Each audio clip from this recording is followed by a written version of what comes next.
Hello दोस्तों, स्वागत है आपका सिविल सर्वेंट पर्सपेक्टिव में। मैं आपके सामने आज भारतीय भूगोल में नदी तंत्र यानी अफ़वा तंत्र पढ़ाने वाला हूँ। यानी जो नदी तंत्र है जिसमें हम पढ़ेंगे सिंधु नदी तंत्र, गंगा नदी तंत्र और प्रायद्वीपीय भारत का नदी तंत्र। तो भारत में अफ़वा तंत्र को दो भागों में बांटा जाता है। एक है हिमालय का अफ़वा तंत्र और एक है प्रायद्वीपीय भारत की नदियों का अफ़वा तंत्र। हिमालयी नदियों की अफ़वा तंत्र में हम तीन अफ़वा तंत्र पढ़ते हैं। तीन नदी तंत्रों की चर्चा करते हैं। पहला है सिंधु नदी तंत्र, दूसरा है गंगा नदी तंत्र और तीसरा है ब्रह्मपुत्र नदी तंत्र। प्रायद्वीपीय भारत में हम दो अफ़वा तंत्रों की चर्चा करते हैं, यानी दो प्रकार की नदियों की चर्चा करते हैं, जिसमें एक तो वो नदियाँ हैं जो बंगाल की खाड़ी में अपना जल गिराती हैं और एक वो नदियाँ जो अरब सागर में अपना जल गिराती हैं। जो बंगाल की खाड़ी में जल गिराने वाली प्रमुख नदियां हैं उनमें है गोदावरी, कृष्णा और कावेरी नदी। और अरब सागर में जल गिराने वाली नदियों में प्रमुख नदियां हैं नर्मदा और तापी नदी। तो चलते हैं अपना, आज हम पढ़ते हैं इसमें हिमालयी नदी तंत्र। हिमालयी नदी तंत्र में आपको इसमें पहले ओवरव्यू देता हूँ, जिसमें पहली नदी है, इसमें हम तीन नदियों की चर्चा करेंगे। पहली नदी है सिंधु नदी। ये है सिंधु नदी। सिंधु नदी निकलती है तिब्बत में बोखरचू ग्लेशियर से। सिंधु नदी का जो उद्गम है वो तिब्बत में किस ग्लेशियर से है? बोखरचू ग्लेशियर से। इस ग्लेशियर का नाम याद रखना, बोखरचू ग्लेशियर। सिंधु नदी भारत में जो प्रवेश करती है सबसे पहले जम्मू कश्मीर में प्रवेश करती है। अब तो फिलहाल ये लद्दाख में, अब लद्दाख बन गया है, तो लद्दाख में प्रवेश करती है दमचोक नामक स्थान पर। यानी ये दमचोक नामक स्थान पर भारत में प्रवेश करेगी। और जब भारत से बाहर निकलती है तो पाकिस्तान में जब प्रवेश करती है तब ये चिल्लाश नामक स्थान पर पाकिस्तान में प्रवेश करती है। चिलाश नामक स्थान पर बात को ये अरब सागर में जाकर अपना जल गिरा देती है। उससे अगला जो अब अगली नदी जो देखेंगे, हम देखेंगे ब्रह्मपुत्र नदी। ब्रह्मपुत्र नदी निकलती है चेमा युंगडुंग ग्लेशियर से।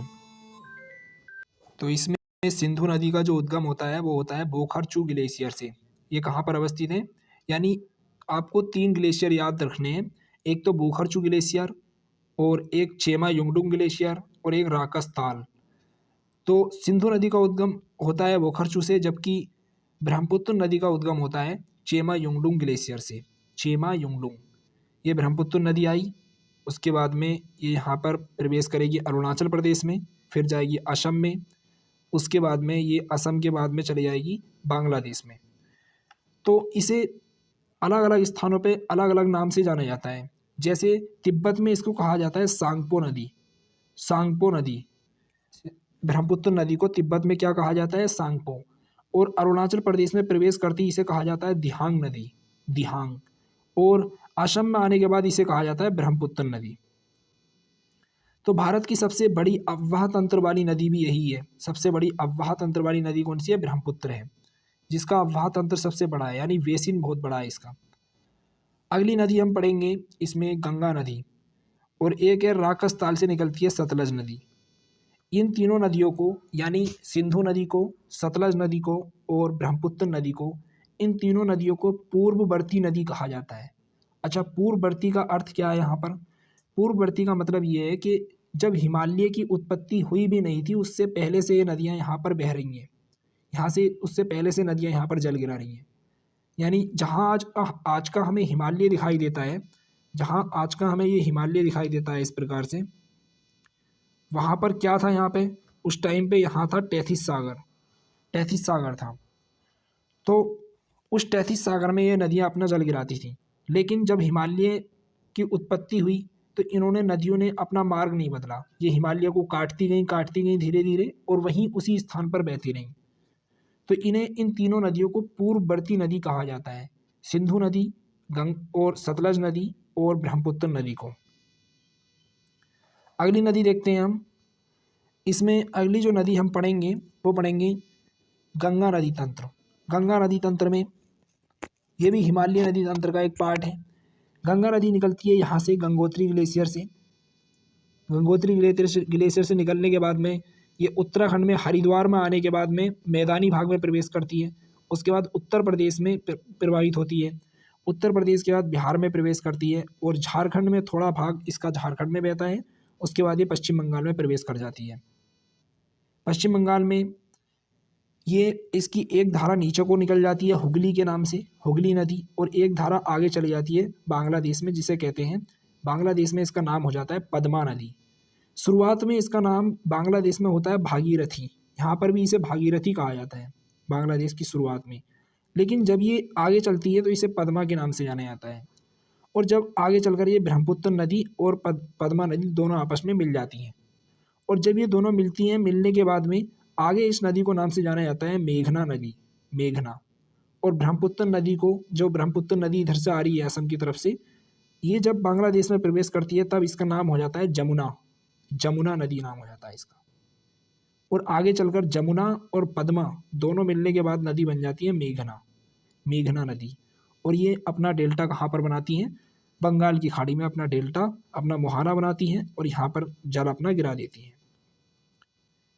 तो चलते हैं, हम आज क्या पढ़ने वाले हैं। उससे पहले ये गंगा की सहायक नदियाँ आप देख लो। जैसे मैं आपको थोड़ा ओवरव्यू दे देता हूँ, अभी हम एक एक नदी तंत्र को अच्छे से पढ़ेंगे। जैसे पहली गंगा की सहायक नदी है रामगंगा, फिर गोमती, शारदा या घाघरा, कोसी, गंडक, और एक है महानंदा, यहाँ पर है महानंदा। तो रामगंगा, गोमती, शारदा, घाघरा, ये इधर वाली शारदा है और ये एक नदी इधर से आ रही है। एक मिनट,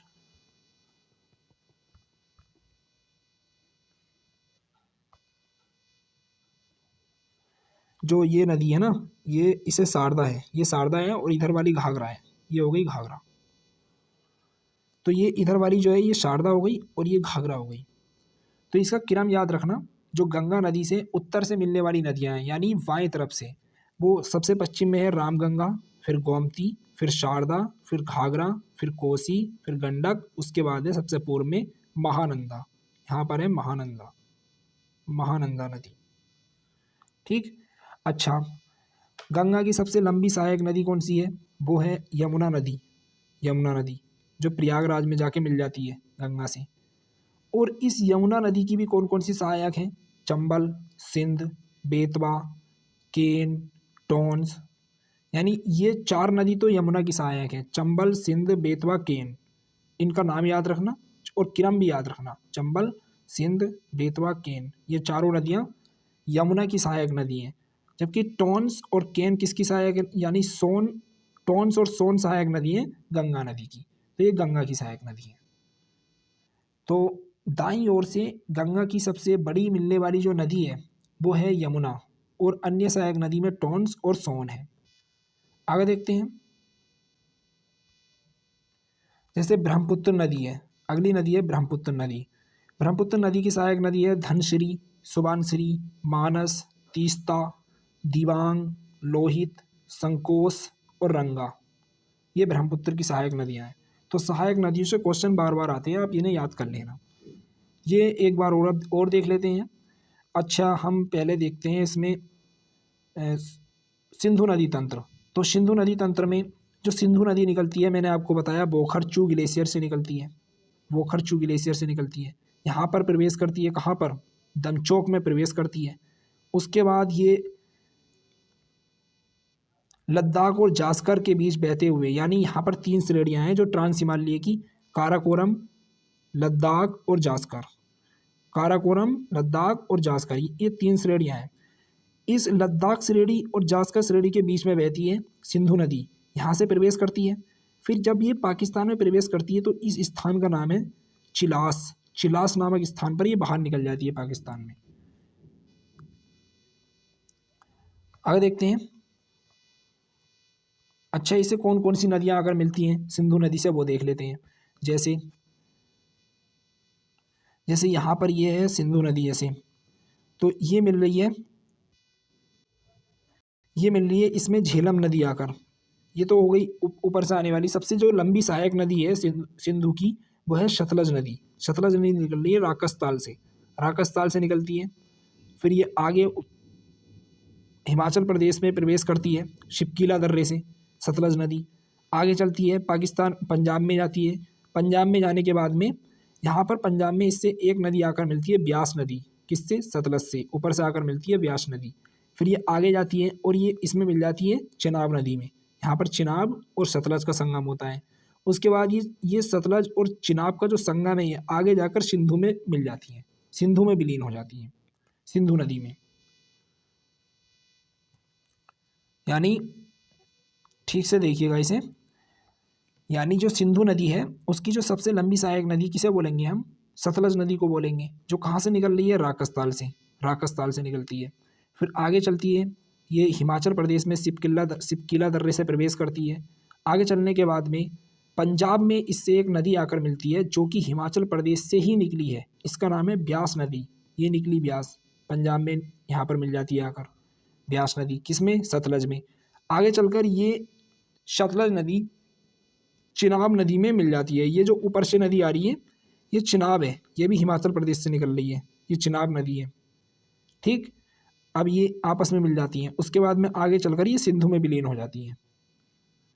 अगली नदी देखते हैं इस नदी तंत्र की। अगली नदी मैंने आपको चिनाब बता दी, ये चिनाब हो गई। ठीक, ये हो गई चिनाब नदी। और इसके नीचे है रावी नदी। रावी नदी चिनाब की सहायक नदी है, ये हिमाचल प्रदेश से ही निकलती है रावी नदी। यानी इनमें जो दो नदियां हैं, जो तीन नदियां हैं, एक तो चिनाब और एक तो रावी और एक ब्यास, ये दोनों नदियां कहाँ से निकल रही हैं? हिमाचल प्रदेश से, यहाँ से निकलती हैं। और ये कहाँ पर रावी नदी किससे मिल जाती है? चिनाब नदी जाकर मिल जाती है। और ये रावी के नीचे एक नदी है ब्यास नदी, ये भी हिमाचल प्रदेश से निकलती है। ये कहाँ जाकर मिल जाती है? ये मिल जाती है सतलज नदी में। और चिनाब से एक नदी निकलती है, यानी चिनाब में एक नदी आकर मिलती है ऊपर से जम्मू कश्मीर से, जो है झेलम नदी। ये निकलती है शेषनाग झील से। झेलम नदी शेषनाग झील से निकलने के बाद में श्रीनगर में बहती है। श्रीनगर जो है झेलम नदी के तट पर अवस्थित है। उसके बाद ये जाती है बूलर झील में प्रवेश करती है, जो झेलम नदी है बूलर झील में मिल जाती है जाकर। उसके बाद ये चिनाब नदी में आकर मिल जाती है झेलम नदी। तो आप इसका क्रम याद रखना, सबसे ऊपर हो गई सिंधु नदी, उसके नीचे हो गई झेलम नदी, झेलम के नीचे हो गई चिनाब नदी, सी फॉर चिनाब, चिनाब के नीचे हो गई रावी नदी, और रावी के नीचे हो गई ब्यास नदी। तो इसका क्रम मैंने लिखा है और ये पूछा जाता है। सबसे ऊपर जो नदी है वो है सिंधु, फिर झेलम, चिनाब, रावी, ब्यास और सतलज। सबसे दक्षिण में कौन सी है? सतलज। इसे याद रखना। ठीक है, सतलज नदी कहाँ से निकल रही है? राकसताल या राक्षस ताल से निकलती है, तिब्बत की। आगे ये मैंने थोड़ी छोटी छोटी नदियाँ बना रखी हैं, जैसे ये अरावली पर्वत श्रृंखला है या अरावली पर्वत श्रृंखला है। यहाँ से कई सारी नदी निकलती हैं, जैसे अरावली पर्वत श्रृंखला के पश्चिम से निकलती है लूनी नदी। ये लूनी नदी निकलती है और ये कच्छ के रण में विलीन हो जाती है जाकर। एक निकलती है माही नदी, वो भी कहाँ से निकलती है? अरावली से। माही नदी कर्क रेखा को 2 बार काटती है। जो ये माही नदी है कर्क रेखा को 2 बार काट देती है। कर्क रेखा यहाँ से गुजर रही है ना, तो ये 2 बार काट देती है कर्क रेखा को, माही नदी। उसके बाद साबरमती नदी, साबरमती नदी भी कहाँ से निकल रही है? अरावली से। तो ये भी अरावली से निकलती है। और अरावली से निकलने वाली ऐसी नदी जो जिसका बहन क्षेत्र पूरब की ओर है वो है बनास नदी। ये है बनास। तो बनास कहाँ से निकलती है? अरावली से। और ये मिल जाती है चंबल में जाकर, आगे जाकर चंबल में मिल जाती है। आगे चलते हैं, ठीक से देखेंगे इसे। ये दक्षिण भारत की नदियाँ थोड़ी बना रखी हैं मैंने, जैसे त्र्यंबकम से निकलती है, नासिक के त्र्यंबकम से निकलती है गोदावरी नदी महाराष्ट्र से। वैसे ही नासिक के महाबलेश्वर से निकलती है कृष्णा नदी।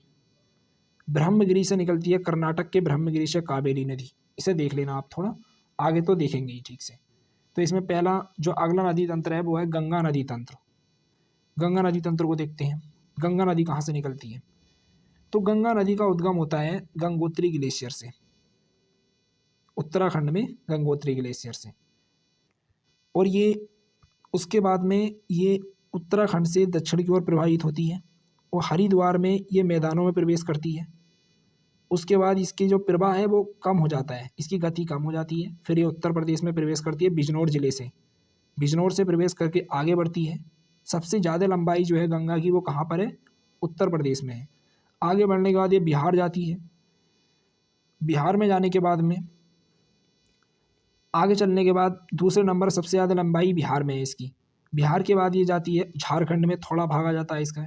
झारखंड के बाद पश्चिम बंगाल जाती है और पश्चिम बंगाल में एक धारा इसके नीचे को निकल जाती है इस प्रकार से, जिसे कहते हैं हुगली नदी। और आगे चलकर ये भागीरथी कहलाती है, कहाँ पर? बांग्लादेश में। यहाँ पर भागीरथी या पद्मा के नाम से जानी जाती है। फिर ये पद्मा नदी जमुना से मिल जाती है ऊपर, और दोनों जब ये दोनों धाराएं मिलती हैं यानी जमुना और पद्मा, तो आगे चलकर ये मेघना के नाम से बंगाल की खाड़ी में अपना जल गिराती हैं और यहाँ पर ये डेल्टा बनाती हैं, जिस डेल्टा का नाम है सुंदरबन का डेल्टा। सुंदरबन का इसका नाम क्यों पड़ा सुंदरबन? क्योंकि यहाँ पर एक बड़े पैमाने पर सुंदरी नामक वृक्ष पाया जाता है, यानी सुंदरी नाम की लकड़ी और यहाँ पर वन पाया जाता है। ये डेल्टा बनाती हैं बंगाल की खाड़ी में, और यही डेल्टा विश्व का सबसे बड़ा डेल्टा है। विश्व का सबसे बड़ा डेल्टा भी यही नदी बनाती है, मेघना नदी, जिसे गंगा ब्रह्मपुत्र का डेल्टा कहते हैं। तो अब हम पढ़ेंगे इसमें जो नदी तंत्र है, उसमें गंगा नदी तंत्र में जो गंगा नदी का उद्गम है वो कैसे कैसे हुआ है, कैसे गंगा बनी। तो इसमें 3 ग्लेशियर हमें पढ़ने हैं। पहला है गंगोत्री ग्लेशियर, दूसरा खतलिंग ग्लेशियर, और तीसरा है संतोपथ ग्लेशियर। गंगोत्री से निकली भागीरथी नदी, ये निकली भागीरथी, ठीक, ये आई भागीरथी यहाँ तक। उसके बाद यहाँ से संतोपथ ग्लेशियर से निकली एक अलकनंदा नदी, संतोपथ से निकली अलकनंदा नदी। गंगोत्री से निकली भागीरथी, संतोपथ ग्लेशियर से निकली अलकनंदा। जब ये दोनों नदियाँ देवप्रयाग में आकर मिलती हैं तब ये कहलाती है गंगा। उसके बाद ये क्या कहलाती है? गंगा कहलाती है, ठीक। अब इसमें कौन कौन सी नदियाँ आकर मिल रही हैं? देखो, भागीरथी में सबसे पहले जो नदी आकर मिल रही है उत्तर में खतलिंग ग्लेशियर से निकलती है। इस नदी का नाम है भीलांगना नदी। ये उत्तराखंड स्पेशल यानी उत्तराखंड वालों के लिए बहुत महत्वपूर्ण हो जाती है। तो ये भीलांगना नदी निकलती है उत्तराखंड के खतलिंग ग्लेशियर से, ठीक। और ये यहाँ पर गणेश प्रयाग में आकर, कहाँ पर? गणेश प्रयाग में भागीरथी से मिल जाती है भीलांगना नदी। यहाँ पर ही एक डैम बनाया गया है जहाँ पर भीलांगना और भागीरथी मिलती हैं आपस में। यहाँ पर डैम है टिहरी डैम। टिहरी डैम यहाँ पर बनाया गया है, जो भारत का सबसे ऊंचा डैम है। कहाँ पर मिलती है ये दोनों नदी? गणेश प्रयाग में। इस नाम को याद रखना। और ये क्वेश्चन पूछा गया है, उत्तराखंड पीसीएस में भी आया हुआ है, यूपी पीसीएस में भी आया हुआ है, ठीक है, कि यानी टिहरी डैम किन 2 नदियों के संगम पर बना है? तो भागीरथी और भीलांगना के संगम पर, भागीरथी और भीलांगना के संगम पर। आगे देखते हैं, ये नदी है अलकनंदा। ये कौन सी नदी है? अलकनंदा। अलकनंदा में कई सारी नदियां आकर मिलती हैं। कहाँ कहाँ मिलती हैं ये देखते हैं। संतोपथ ग्लेशियर अवस्थित है चमोली में, ठीक। इसमें जो पहली नदी आकर मिलेगी वो मिलेगी धौली गंगा। धौली गंगा आई और ये विष्णु प्रयाग में आकर अलकनंदा से मिल जाती है। तो ये पूछा जाता है कि कौन सी नदी कहाँ पर मिलती है? तो अलकनंदा में धौली गंगा मिलती है विष्णु प्रयाग में, ठीक। आगे चलकर पिंडारा नदी आती है जो कर्णप्रयाग में मिलती है। पिंडारा नदी कहाँ मिलती है? कर्णप्रयाग में। अगली नदी है मंदाकिनी। ये मंदाकिनी नदी आती इधर से है, यहाँ पर जगह नहीं है इसलिए मैंने इधर बना दी, ठीक है, ये इधर से आती है। मंदाकिनी नदी आती है जो आगे जाके रुद्रप्रयाग में अलकनंदा से मिल जाती है। किससे? रुद्रप्रयाग में मिल जाती है अलकनंदा से मंदाकिनी। तो इसमें याद रखना, धौली गंगा मिल रही है विष्णु प्रयाग में अलकनंदा से, पिंडारा मिल रही है कर्णप्रयाग में अलकनंदा से, मंदाकिनी मिल रही है रुद्रप्रयाग में अलकनंदा से। और अब गंगा कब बनी है? जब भागीरथी और अलकनंदा दोनों देवप्रयाग में आकर मिल गई, तब ये कहलाई गंगा नदी। आगे मैंने आपको बताया, इसमें आगे जाती है, जाने के बाद में इसकी एक धारा नीचे को बह जाती है पश्चिम बंगाल में, जो हुगली के नाम से जानी जाती है, और आगे चली जाती है। और यहाँ पे जहाँ से इसकी धारा निकाली गई है वहाँ पर एक डैम अवस्थित है, फरक्का डैम, यानी फरक्का बैराज। फरक्का बैराज बनाया गया है यहाँ पर, कहाँ पर? पश्चिम बंगाल में। आगे चलकर ये कहलाती है पद्मा या भागीरथी। कहाँ पर कहलाती है? बांग्लादेश में, पद्मा या भागीरथी। इसे याद रखना। ये मैंने इसके संगम स्थल लिख दिए हैं, आप इसे नोट कर सकते हैं। जैसे भागीरथी भीलांगना से कहाँ मिली थी? गणेश प्रयाग में, ठीक। भागीरथी अलकनंदा से कहाँ मिली? देवप्रयाग में, तब ये गंगा कहलाई। अलकनंदा से धौली गंगा कहाँ मिली? विष्णु प्रयाग में। अलकनंदा से पिंडारा नदी कहाँ मिली? कर्णप्रयाग में। अलकनंदा से मंदाकिनी कहाँ मिली? रुद्रप्रयाग में। आगे चलते हैं। ये अब देखते हैं, ये है पूरा गंगा नदी तंत्र। ये पूरा गंगा नदी तंत्र है। इसकी सहायक नदियाँ सब मैंने लिख रखी हैं इसमें। जैसे ये जो सहायक नदी है, गंगा नदी की सबसे लंबी सहायक नदी है वो है यमुना। कहाँ से निकलती है? यह निकलती है बंदरपुच से, उत्तराखंड के बंदरपुच ग्लेशियर से यमुना नदी निकली, आगे चली और ये प्रयागराज में आकर गंगा से मिल गई। ठीक है, तो दाएं ओर से मिलने वाली सबसे लंबी सहायक नदी गंगा की यमुना है। अगर पूछे वो सबसे लंबी, तब भी यमुना ही लगाना है। अब देखते हैं कि इसमें जो अन्य नदियां हैं बाईं ओर से मिलने वाली, जो हिमालय से निकलती हैं और कहाँ पर मिलती हैं? आकर गंगा से मिल जाती हैं। तो इसमें पहली नदी है, पेन चेंज कर लेते हैं। इसमें पहली नदी है रामगंगा नदी। रामगंगा नदी, रामगंगा नदी ये आई दूधा टोली ग्लेशियर से निकलती है। उत्तराखंड के दूधा तोली से निकलती है, यानी एक स्थान है दूधा तोली। उत्तराखंड के दूधा तोली से निकली रामगंगा और ये उत्तर प्रदेश के कन्नौज में आके गंगा से मिल जाती है। उससे अगली नदी है गोमती नदी। यह है गोमती। गोमती नदी हिमालय से नहीं निकलती, ये निकलती है झील से, जो अवस्थित है उत्तर प्रदेश के पीलीभीत जिले में, जिसका नाम है फुलहर झील। यानी ये फुलहर झील से निकलती है गोमती नदी। और फुलहर एक गोखुर झील का उदाहरण है। तो गोखुर झील वो होती हैं जो नदियों द्वारा ही बनाई जाती हैं। तो आगे इसे बताऊंगा मैं आपको। इसमें पहले यह देखना कि गोमती नदी कहाँ से निकलती है? झील से निकलती है, जो पीलीभीत में अवस्थित है, फुलहर झील। गोमती नदी उसके बाद ये कहाँ पर मिल जाती है? वाराणसी में आकर मिल जाती है गंगा से। अच्छा, गोमती की ही एक सहायक नदी है सई। ये भी पूछा जाता है कि सई नदी किसकी सहायक नदी है? गोमती की। तो इसे याद रखना, इस सई नदी गोमती की सहायक नदी है, जो उससे मिल जाती है गोमती से आकर। और गोमती किसकी सहायक है?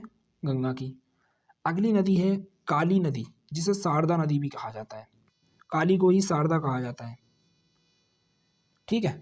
अच्छा, काली या शारदा नदी की सहायक नदी है अगली घाघरा नदी। घाघरा, ये घाघरा किस में मिल जाती है? आकर काली या शारदा में। और आगे चलकर जब ये दोनों संयुक्त धाराएं मिल जाती हैं तो आगे कहलाती हैं सरयू के नाम से, सरयू नदी कहलाती है। ठीक है। अगली नदी है घाघरा के बाद में गंडक नदी। ये है गंडक, गंडक नदी। गंडक के बाद में है कोसी। ये सब निकल रही है हिमालय से। कोसी के बाद आती है, कोसी के पूर्व में जो नदी है वो है महानंदा। कोसी को एक नाम हो रहा है, कोसी का अरोड़ा भी कहते हैं। कोसी नदी को अरोड़ा के नाम से भी जाना जाता है।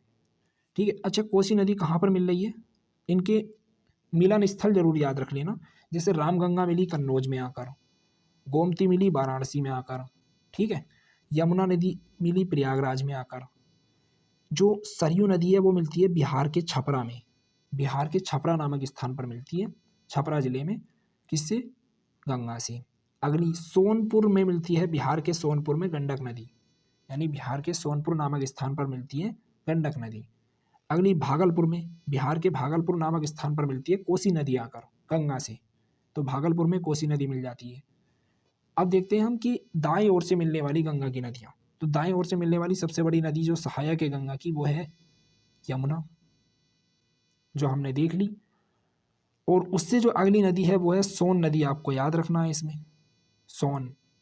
सोन कहाँ से निकलती है? मध्य प्रदेश की अमरकंटक से। इसे भी याद रखना, मध्य प्रदेश की अमरकंटक सिरेडी है ये, अमरकंटक सिरेडी से निकल रही है सोन नदी।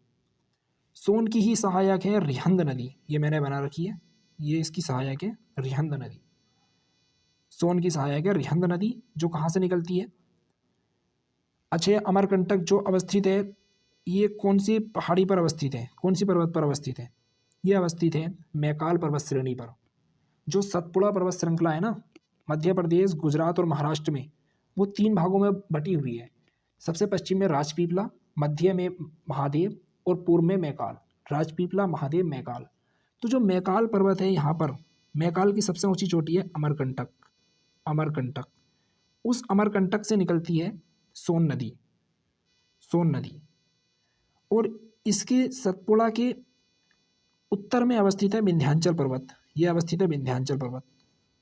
ठीक है। विंध्याचल से निकलती है रिहंद नदी। ये मिल जाती है किसमें? सोन में।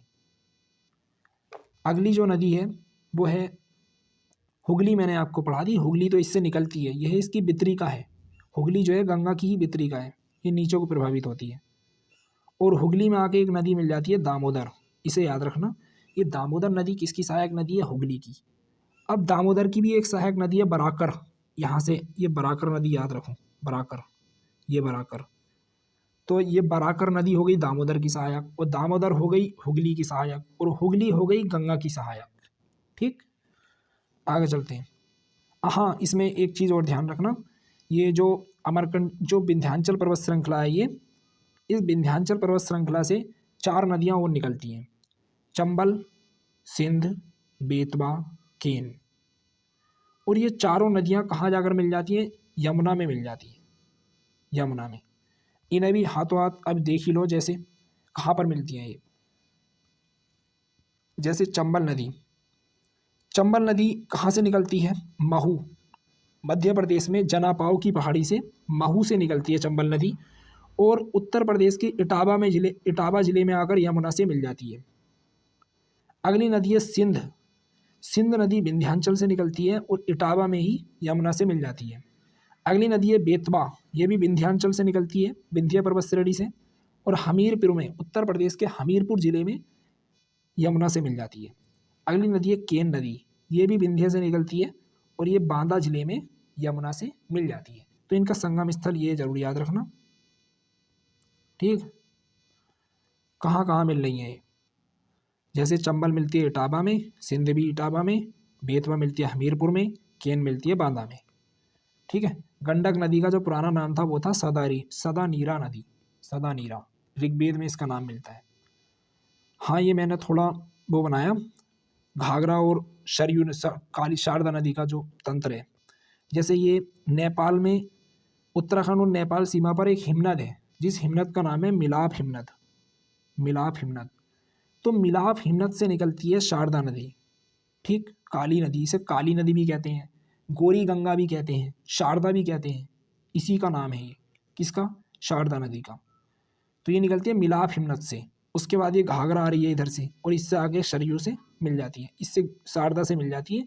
आगे चलकर इनकी जो धाराएं कहलाती हैं वो क्या कहलाती हैं? सरयू कहलाती है, सरयू।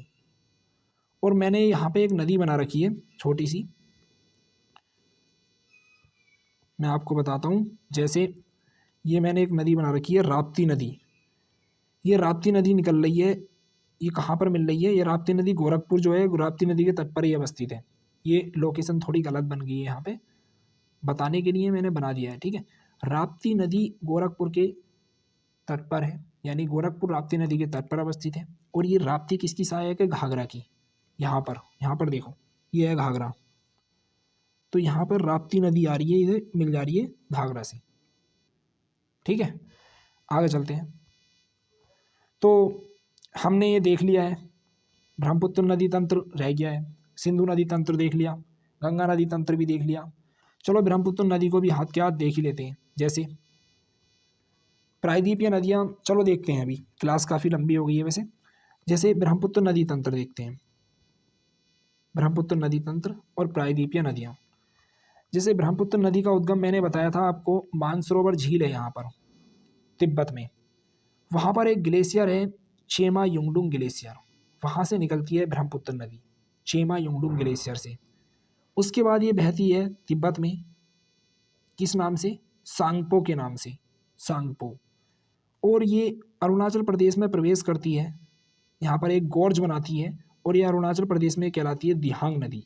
दिहांग गॉर्ज का निर्माण करके अरुणाचल प्रदेश में प्रवेश करती है, जहाँ पर इसका नाम हो जाता है दिहांग नदी।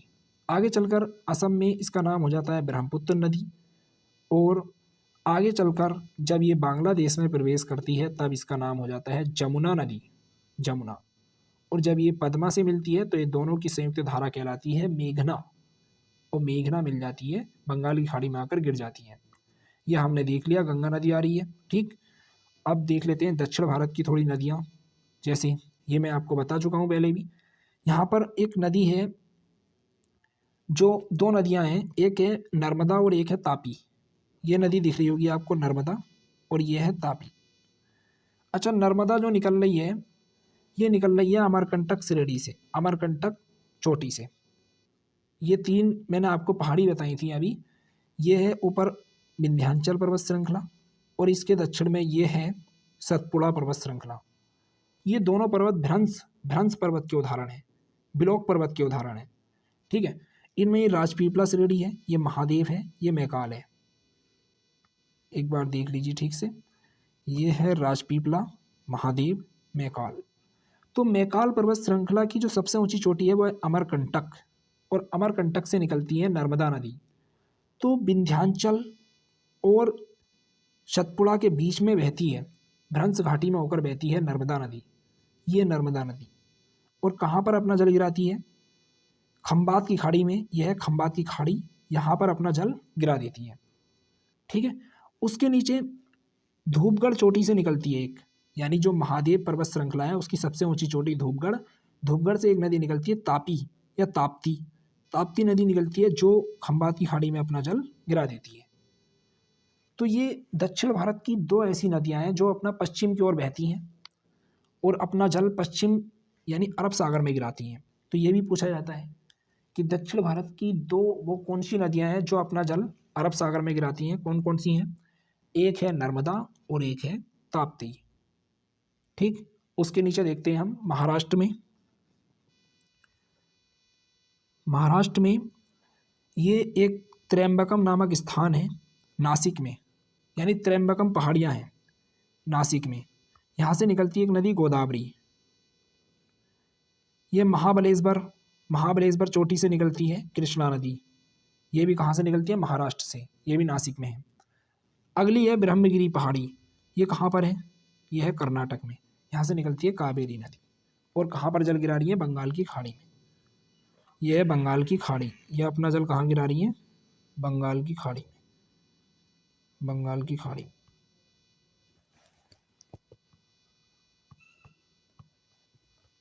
ठीक, आगे देखते हैं।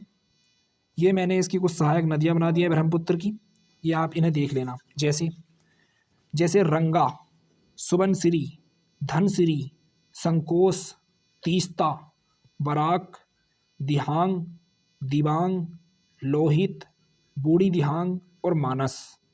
इन सभी नदियों के नाम याद रखना। ये किसकी सहायक है? ब्रह्मपुत्र नदी की सहायक है। रंगा, सुबनसिरी, धनसिरी, संकोस, तीस्ता, बराक, दिहांग, दिबांग, लोहित, बूढ़ी दिहांग और मानस। आगे देखते हैं गोदावरी नदी की सहायक नदियाँ। ये गोदावरी नदी की सहायक नदी है वर्धा, पेनगंगा, वेनगंगा, इंद्रावती। इंद्रावती नदी पर ही भारत का सबसे चौड़ा जलप्रपात अवस्थित है जिसका नाम है नियाग्रा फॉल, इसे याद रखना, जो कहाँ पर है? छत्तीसगढ़ में। अगली सबरी भी किसकी सहायक है? गोदावरी की। मंजरा, प्राणहिता, सबरी, मंजरा, प्राणहिता किसकी सहायक है? गोदावरी की। कृष्णा की सहायक देख लेते हैं। पंचगंगा, येरिया, बरड़ा। ये इतनी इंपॉर्टेंट नहीं है, इसमें जो इंपॉर्टेंट है सहायक वो है तुंगभद्रा। कृष्णा की सबसे लंबी सहायक नदी है तुंगभद्रा। कोयना, मूसी नदी के तट पर ही अवस्थित है हैदराबाद। भीमा भी किसकी सहायक है? कृष्णा की। घाट प्रभा और मालप्रभा, ये दोनों नदी भी सहायक हैं कृष्णा की। घाट प्रभा, मालप्रभा, भीमा, मूसी, कोयना, तुंगभद्रा, पंचगंगा, येरिया और बरड़ा। अच्छा, कृष्णा नदी पर एक डैम बना है जिसका नाम है नागार्जुन सागर डैम, इसे याद रखना। नागार्जुन सागर डैम कहाँ पर है? कृष्णा नदी पर। कावेरी नदी की सहायक नदियाँ देख लेते हैं। काबिनी, लक्ष्मण तीर्थ, स्वर्णावती। ये इतनी इंपॉर्टेंट नहीं है, इसमें ये याद रखना शिमशा, हेरांगी, अर्कावती, हेमावती, भवानी और अमरावती। ये कावेरी की सहायक है। शिमशा, हेरांगी, अर्कावती, हेमावती, भवानी, अमरावती, स्वर्णावती, लक्ष्मण तीर्थ, काबिनी। यानी जो बती वाली हैं अधिकतर वो किसकी सहायक है? बती, वो कावेरी नदी की सहायक है। जैसे शिमशा किसकी है? कावेरी की। अब ये मैं आपको कुछ नदियों की लंबाई बता देता हूँ। जैसे ये क्रम लगवा लेता है नदियों की लंबाई में, 4 नदियाँ दे देगा और लगवाएगा, इनमें सबसे बड़ी से छोटी का क्रम लगाओ या सबसे छोटी से बड़ी का क्रम लगाओ।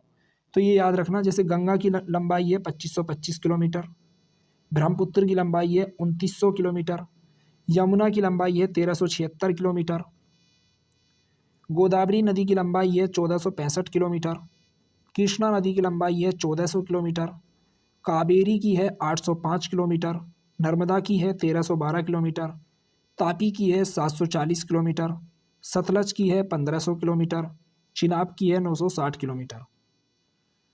ठीक, तो इनकी लंबाई कुछ याद रख लेना इनकी, थोड़ा हल्का हल्का। महानदी की है 851 किलोमीटर। आगे कुछ क्वेश्चन देख लेते हैं जो छोटे हुए हैं, जैसे पुनपुन नदी। पुनपुन नदी झारखंड के पलामू जिले से निकलती है और बिहार में पहुंचकर फतुहा के निकट गंगा से मिल जाती है। तो यहाँ से ये पता लगा कि पुनपुन नदी किसकी सहायक है? गंगा की। ठीक है, कहाँ से निकल रही है? झारखंड के पलामू जिले से। अगली, ब्रह्मपुत्र को यरलुंग जंगबो, यानी तिब्बत में इसे एक नाम से और जाना जाता है, चीन में ब्रह्मपुत्र को यरलुंग जंगपो नदी भी कहा जाता है, यरलुंग जंगपो। बराक नदी मणिपुर से निकलकर असम में होते हुए बांग्लादेश में पहुंचकर ब्रह्मपुत्र से मिल जाती है। तो क्या पता लगा कि बराक नदी भी किसकी सहायक है? ब्रह्मपुत्र की। कहाँ से निकल रही है? मणिपुर से, असम होती है, बांग्लादेश में पहुंचकर ब्रह्मपुत्र से मिल जाती है। बराकर नदी, ये है बराकर, बराकर दामोदर की सहायक है, मैंने आपको बताई थी ये। अगली है कामेंग। कामेंग नदी अरुणाचल प्रदेश में तवांग जिले से निकलती है और असम होते हुए ब्रह्मपुत्र से मिल जाती है। तो कामेंग भी किसकी सहायक है? ब्रह्मपुत्र की, जो अरुणाचल प्रदेश के तवांग जिले से निकली और असम होते हुए ब्रह्मपुत्र में मिल गई। कामेंग नदी, असम में इसे जिया भरेली के नाम से जाना जाता है। ये क्वेश्चन पूछा भी गया है कि जिया भरेली किसकी सहायक नदी है? तो वो ब्रह्मपुत्र की सहायक नदी है, क्योंकि असम में इसे किस नाम से जाना जा रहा है? कामेंग को, कामेंग नदी को ही इसे जिया भरेली कहा जा रहा है असम में। अगली नदी है रंगित, इसे याद रखना। रंगित नदी सिक्किम से निकलती है और तीस्ता में मिल जाती है। तो तीस्ता की सहायक जो नदी है वो है रंगित नदी, एकमात्र नदी, इसे याद रखना आप, जो तीस्ता की सहायक है। और हाँ, तीस्ता के बारे में एक बात बता दूं मैं आपको, तीस्ता नदी एक ऐसी नदी है जो पहले कभी गंगा की सहायक हुआ करती थी। तीस्ता नदी निकलती सिक्किम से है, पहले ये गंगा की सहायक थी, लेकिन इसने अपना मार्ग परिवर्तित किया और यह वर्तमान में ब्रह्मपुत्र नदी की सहायक है। और तीस्ता की सहायक है रंगित।